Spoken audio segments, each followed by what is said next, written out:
बिस्मिल्लाहिर्रहमानिर्रहीम। चाहे आप फ्रेशर हो या रिपीटर हो, FCPS पार्ट 1 की तैयारी कर रहे हो, तो कौन सी मिस्टेक्स है जो आपने नहीं करनी। ये मिस्टेक्स आपके नंबर को, आपकी परफॉर्मेंस को कम कर देती है। तो टाइमली आपने इनको रिकॉग्नाइज करना है और आपने इन मिस्टेक्स को एलिमिनेट करना है। तो डिस्कस करते हैं। लेकिन अगर आप चैनल पे नए हो या पुराने हो, चैनल को सब्सक्राइब नहीं किया तो प्लीज़ सब्सक्राइब कर देना, because this is the only way you can support me.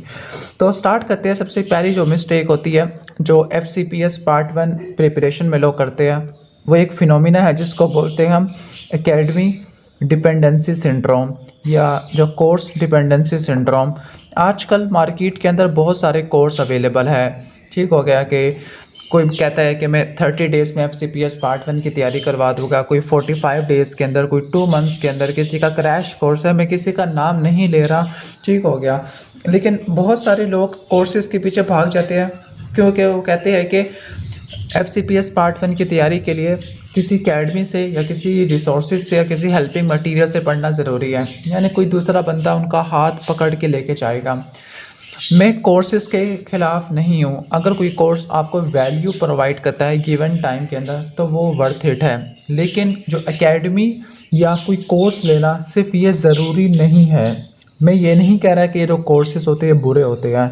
कुछ कोर्सेज़ वाकई में वर्थ इट होते हैं। लेकिन ये डिपेंड करना कि सिर्फ मैंने एकेडमी या कोर्सेज़ को ही यूज़ करना है, उनके मटेरियल को यूज़ करना है, ये गलत है। ज़्यादातर जो स्टूडेंट्स होते हैं वो अपनी ही सेल्फ़ प्रिपरेशन या सही गाइडलाइन से वो एग्ज़ाम पास कर जाते हैं। बहुत सारे लोग मेरे से पूछते हैं कैसे तैयारी करनी है।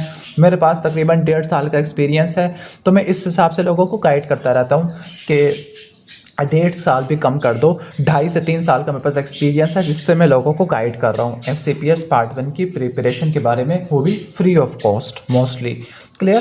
तो मैं कोर्स के अगेंस्ट नहीं हूँ, लेकिन अगर कोई कोर्स आपको एक वैल्यू प्रोवाइड करता है गिवन मनी के अंदर, गिवन टाइम के अंदर, तो वो ठीक है। लेकिन कोर्स के ऊपर डिपेंडेंट होना ये गलत है। ठीक हो गया? डिपेंडेंट होना चाहिए अपनी स्ट्रेटजीज़ के ऊपर, अपनी चॉइस के ऊपर, अपने प्लान्स के ऊपर। तो सबसे पहली मिस्टेक ये थी। सेकंड मिस्टेक है resource chaos. I think so this is the most underrated and the most significant mistakes. बहुत सारे स्टूडेंट्स को रिसोर्सेज का पता नहीं होता, मल्टीपल बुक्स पढ़ लेते हैं, 10 से 20 किताबें उठा लेते हैं, like AA, Snell, first aid, Kaplan, Guyton, Ganong, rapid review series, BRS, पता नहीं क्या कुछ उठा लेते हैं, मल्टीपल रिसोर्सेज उठा लेते हैं। मैं अपनी वीडियो में बार बार बताता रहता हूँ, it is the quality that matters. Quality important है एज़ कम्पेयर टू क्वान्टिटी। 10 किताबों को पढ़ने के बजाय अगर आप एक किताब को 10 दफ़ा अच्छे से पढ़ लो, लेकिन वो अच्छी वाली किताब हो, तो ये ज़्यादा बेहतरीन होता है। कम रिसोर्सेज हो लेकिन क्वालिटी वाले रिसोर्सेज हो और इनकी मल्टीपल रिवीजन की जाए तो ये ज़्यादा बेटर होता है। क्लियर? तो इस तरीके से आपने करना है। तीसरा जो होता है मिस्टेक, वो है passive revision trap. Passive revision trap 2 तरीके से होता है। हम MBBS में क्या पढ़ते हैं, किस तरीके से पढ़ते हैं। फॉर एग्जांपल, अगर मैंने ये टॉपिक पढ़ा है तो मैंने ये टॉपिक पढ़ना है, तो मैंने हाइलाइटर उठाया, उसको मैंने हाईलाइट करना शुरू कर दिया। फिर अगली दफ़ा पढ़ा, दोबारा लाइनें लगाना शुरू कर दी। तीसरी दफ़ा पढ़ा, तब भी लाइन्स लगाना शुरू कर दी। मतलब जैसे कोई हम पढ़ाई नहीं कर रहे, कोई पेंटिंग कर रहे हैं किताब की। ठीक हो गया कि आर्टिस्ट वगैरह का काम कर रहे हैं, हाईलाइट कर जा रहे हैं, नोट्स को ब्यूटीफुल बनाए जा रहे हैं। देखो, नोट्स को ब्यूटीफुल बनाने का कोई फ़ायदा नहीं है अनलेस एंड अनटिल वो आपके दिमाग के अंदर नहीं जा पा रहे। ठीक हो गया? अब जो FCPS है वो एक MCQ बेस्ड एग्ज़ाम है, थ्योरी बेस्ड एग्ज़ाम नहीं है कि हर चीज़ को थ्योरी, मतलब हर चीज़ को रट्टा शट्टा मारते रहो। क्लियर? तो आपने करना क्या है, इसको कैसे आपने ओवरकम करना होता है। इसको आपने ऐसे ओवरकम करना होता है कि अगर आपने कोई भी टॉपिक स्टार्ट करना है तो पैसिव रिवीजन के बजाय एक्टिव रिवीजन की जाए। फॉर एग्जांपल, अगर मैंने पढ़ना है मेनिंजाइटिस के बारे में, तो मैं पहले एक सफ़ा निकालूंगा और उस पर लिखूँगा मेनिंजाइटिस के बारे में मुझे क्या पता है, मेनिंजाइटिस क्या है, क्या फाइंडिंग्स होती है, मुझे क्या कुछ पता है मेनिंजाइटिस के बारे में। तो ये एक्टिव रिवीजन होती है। जो एक्टिव रिवीजन होती है, it is much more better than passive revision. और किताब को आपने हाईलाइट इतना ज़्यादा नहीं करना कि पूरी आर्टिस्ट बन गए हो, पेंटिंग वगैरह। चौथी मिस्टेक है neglecting the past paper, this is also very important. Clear? जो FCPS पार्ट 1 का एग्ज़ाम है वो MCQs बेस्ड एग्ज़ाम है, लेकिन ज़्यादातर स्टूडेंट करते क्या है, थ्योरी को रट्टा मारते रहते हैं, MCQs को इतना टाइम नहीं देते होते। मेरा ये पॉइंट ऑफ व्यू है कि 50-50 रूल होना चाहिए। अगर आपने थ्योरी जितने टाइम में किया उतना ही टाइम आपने MCQs को देना है, क्योंकि जो फाइनल एग्ज़ाम है आपका वो MCQs बेस्ड है। कोई आपने कोई ऐसे थोड़ी लिखना है, ये SCQs थोड़ी है। क्लियर? और ख़ास तौर पर आपने पास्ट पेपर्स को ज़रूर देखना है। पास्ट पेपर से आपको ये आइडिया होता है कि किस तरह के क्वेश्चंस पूछे जाते हैं, लेकिन इसके अंदर भी आपको मैं बता दूँ, पहले ऐसा होता था 2025 से पहले कि जो FCPS के MCQs होते थे वो सारे पास्ट पूल से रिपीट होते थे। तो लोग क्या करते थे, पुरानी वाली SK, पुरानी वाली रफ़ी वगैरह को रट्टा मारते थे। रट्टा मारने से इनके एग्ज़ाम निकल जाते थे। लेकिन अब थोड़ा सा पैटर्न चेंज हुआ है। मैं ये नहीं कह रहा कि पास्ट पेपर ना करो, मैं ये कह रहा हूँ पास्ट पेपर करो, लेकिन 2025 से जब से स्टार्ट हुआ, क्योंकि 2025 से ही जो MCQs का पूल था वो चेंज हो गया था।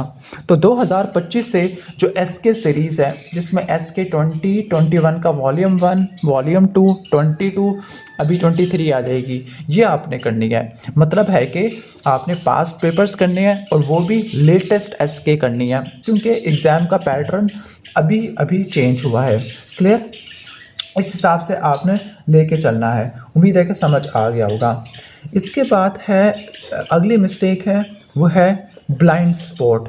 ब्लाइंड स्पॉट, इसका मतलब क्या होता है? ब्लाइंड स्पॉट का मतलब ये होता है कि एक बात याद रख लेना कि जो एग्ज़ाम के अंदर कुछ चीज़ें ऐसी होती है जो बहुत ज़्यादा फ्रीक्वेंटली रिपीटेड होती है।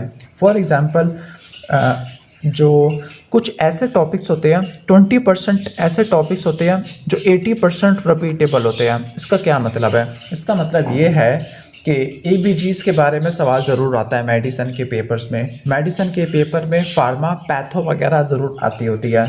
तो जो आप 80% जो क्वालिटी वाला मटेरियल है, अगर आप उस पर फोकस कर लो तो 20% भी कवर हो जाता है।